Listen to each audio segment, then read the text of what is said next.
시청자 여러분 안녕하십니까? 뉴스데스크 제주입니다. 연안에서 그물을 쳐 고기를 잡는 자망어선들이 심야 시간을 틈타 마을어장에서 불법 조업을 하고 있습니다. 어촌계에서 종패를 뿌려 키우는 소라와 전복을 싹쓸이하고 해녀들의 안전까지 위협하고 있습니다. 오승철 기자가 취재했습니다. 천연보호구역이자 생물권 보전지역으로 지정된 서귀포시 보목 앞바다. 제 뒤로 보이는 것이 해녀들이 수산물을 채취하는 마을 공동어장이자 다이버들이 많이 찾는 수중 명소입니다. 바닷속으로 들어가자 감태밭에 그물이 200m가량 넓게 쳐 있습니다. 멸종위기종인 푸른 바다 거북이 걸려있고 강담돔은 그물눈에서 빠져나와 보려 몸부림치지만 헛수고입니다. 그물에는 소라도 들어있습니다. 연안어장에서 조업해야 하는 자망어선이 소라며 물고기를 손쉽게 잡으려고 마을어장에 그물을 몰래 쳐놓은 겁니다. 소라가 없다 보니 지금도 뭐 팔로도 힘들고 물량도 많이 없고 예전에 비해 많이 줄어들었습니다. 근데 금체기에 타가지고 그거를 불법으로 해가지고 잡아가 버리면 그물은 해녀들의 안전도 위협합니다. 물질 중에 그물에 걸리면 빠져나오지 못해 목숨까지 잃을 수 있기 때문입니다. 해녀 거 걸리면은 해녀는 바로 가는 거다 맛이 올라오지 못해요. 바로 그 자리에서. 그런데 만약에 여기가 그물이 있다면 그냥 이만 쪽이 쓰여 맛이. 자망어선들의 불법 조업은 법한동과 남원읍 등 도내 곳곳에서 잇따르고 있습니다. 밤늦은 시간 사람들의 눈을 피해 그물을 치고 걷다 보니 단속도 쉽지 않은 데다 적발이 돼도 행정처분에 그쳐 마을어장에서 불법 조업은 근절되지 않고 있습니다. 양망 투망 작업이 심야 새벽 시간대에 이루어지다 보니까 현장에서 적발하지 않으면 행정처분을 내리기가 쉽지가 않습니다. 불법 해루질로 몸살을 앓던 마을어장에 자망어선들의 불법 조업까지 잇따르면서 어촌 마을이 골치를 앓고 있습니다. MBC 뉴스 오승철입니다. 원희룡 제주도지사가 오늘 서울에서 열린 자신을 지지하는 단체인 원코리아 혁신포럼 출범식에 참석해 7월에 들어가면 대선 출마 공식 선언을 언제든 가능하게 준비하려 한다고 밝혔습니다. 원희룡 지사는 지사직 사퇴 시점에 대해서는 최종 결정은 실무적 문제가 있어 내부적으로 검토하고 있다며 그렇게 늦지 않게 하겠다고 말했습니다. 정부가 백신 접종자를 대상으로 입국 후 2주 동안 격리 없이 해외 단체 여행을 허용하는 여행 안전 권역, 트래블 버블을 추진하고 있는데요. 제주도가 제주국제공항을 거점으로 트래블 버블 도입을 허가해달라며 정부에 공식 건의하겠다고 밝혔습니다. 박주연 기자가 보도합니다. 정부가 해외 관광 시장 회복을 위해 여행 안전 권역, 즉 트래블 버블을 추진하고 있는 곳은 싱가포르와 괌, 사이판 등 5곳. 코로나19에 비교적 안전하다는 평가를 받고 있는 나라들로 PCR 검사에서 음성이 나온 백신 접종자가 단체 여행을 할 경우 입국 후 2주간 자가격리를 면제하는 방안이 검토되고 있습니다. 제주도도 제주국제공항을 거점으로 트래블 버블 도입을 허가해달라며 이달 안에 정부에 공식 건의하기로 했습니다. 외국인 관광객 대상 여행업계가 심각한 경영난에 허덕이고 출국과 카지노 납부금 수입이 줄면서 관광진흥기금도 고갈 위기에 놓였다는 겁니다. 회생이 불가능했던 관광사업체들이 조금이라도 활력을 잃고 또 경제가 회생을 하는 그런 기회로 좀 삼고 싶어서 트래블 버블을 이제 건의를 하게 됐습니다.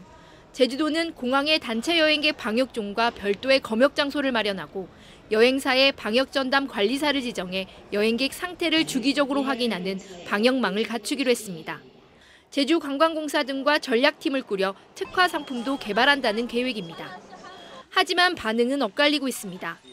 관광업계는 조금이나마 숨통이 트일 수 있을 것이라며 환영하지만 한편에서는 최근 확산되는 변이 바이러스와 백신 접종도 끝나지 않아 감염이 우려된다는 겁니다.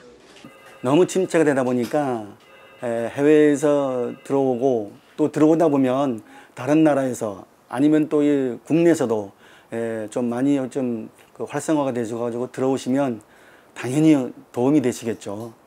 관광객들이야 관광하고 떠나면 그만이지만 제주도민 입장에서는 생활 터전이기 때문에 좀 신중하게 다시 생각해 볼 필요가 있지 않을까. 정부는 다음 달부터 인천공항을 중심으로 트래블 버블을 추진 중인 가운데 제주도의 건의를 받아들일지 관심이 쏠리고 있습니다. MBC 뉴스 박주연입니다.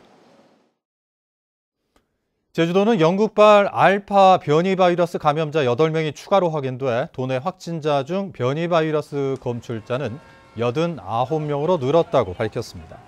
역학적 연관성까지 고려하면 변이 바이러스 감염자는 211명으로 추정되며 이 가운데 알파 변이가 99%를 차지했습니다.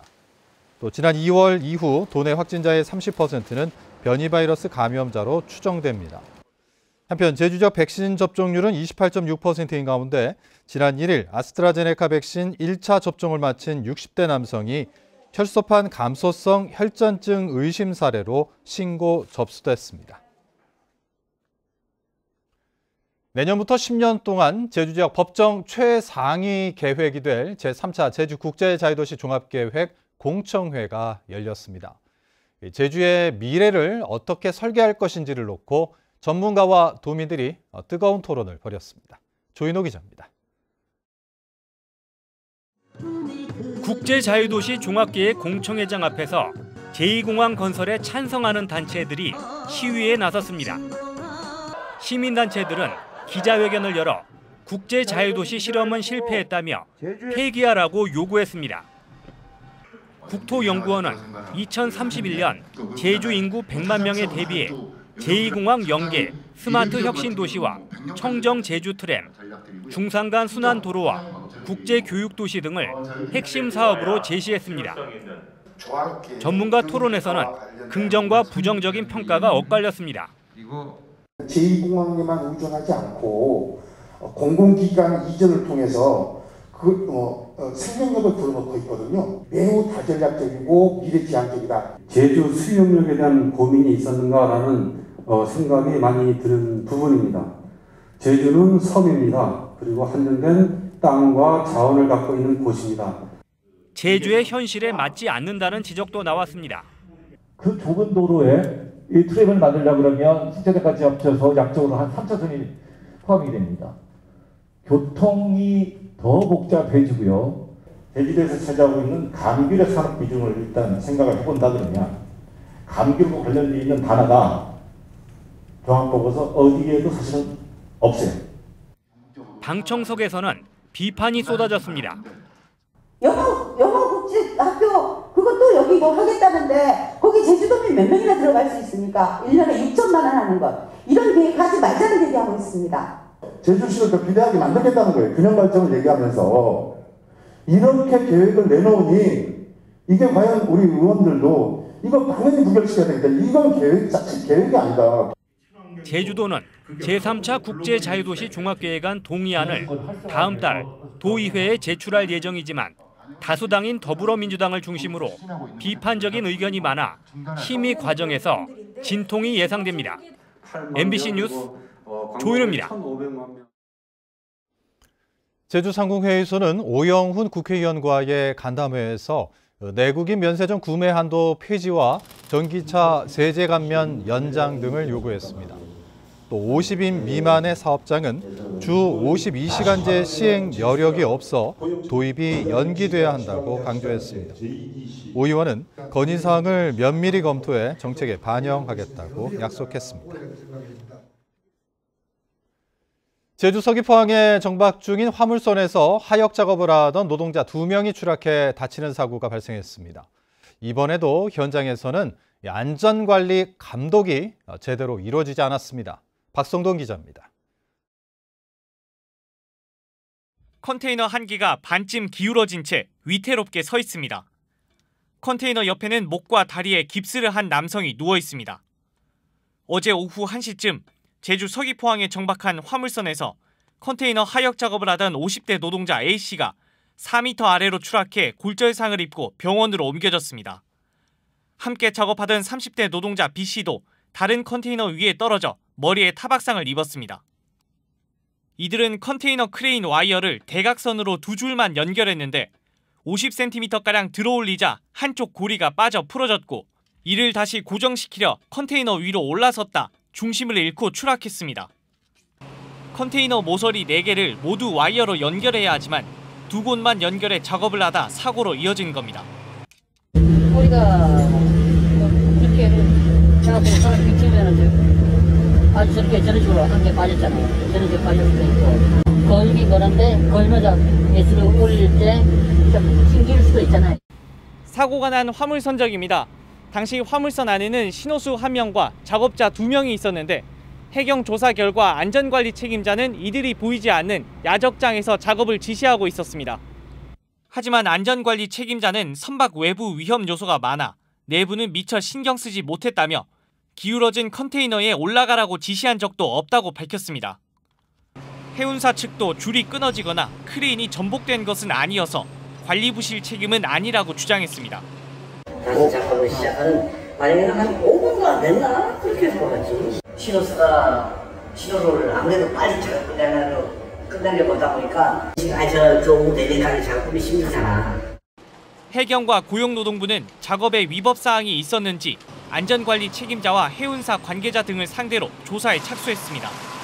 MBC 뉴스 박성동입니다.